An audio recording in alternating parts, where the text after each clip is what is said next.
ఇది రాజకీయ చదరంగం అండి. చదరంగం ఆడే వాళ్ళకి తెలుస్తుంది. మనం ఎప్పుడు డిఫెన్స్ ఆడుతూ ఉంటే ఖచ్చితంగా. అన్న నమస్తే, రాజేష్ మాసేనా అన్న. నువ్వు చాలా గొప్పగా చెప్పావు, చాలా నీతివంతమైన మాటలు చెప్పావు, నేను ఒప్పుకుంటానన్నా. కానీ ఈ చదరంగము నువ్వు కూడా ఆడొచ్చావు కదన్న. నీకు సీట్ రాలేదని చెప్పేసి ఎదుటి వారిని తప్పుగా మాట్లాడడం కరెక్ట్ కాదన్న. ఒక్కసారి ఆలోచించు, ఏ విధంగా నువ్వు ఏ చదరంగం ఏ ఆట తెలుసని నువ్వు ఇప్పుడు నిలబడుతున్నావు అన్న ఇండిపెండెంట్గా. ఏ చదరంగం గురించి నీకు తెలుసు అని చెప్పేసి నువ్వు చదరంగం గురించి మాట్లాడుతున్నావు అన్న మాట్లాడేటప్పుడు స్వార్థంగా కాకుండా నిస్వార్థంగా మాట్లాడడం నేర్చుకో అన్న.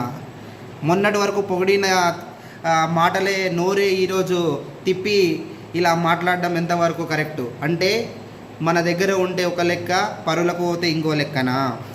ఓకే అన్న, చూద్దాం రణరంగంలో ఎవరు గెలుస్తారు ఎవరు గెలవరు అనేది తేల్చుకుందామన్న. జనసేన గెలుస్తుందా, వైఎస్ఆర్సీపీ వంగ గీత గారు గెలుస్తారా చూసుకుందాం.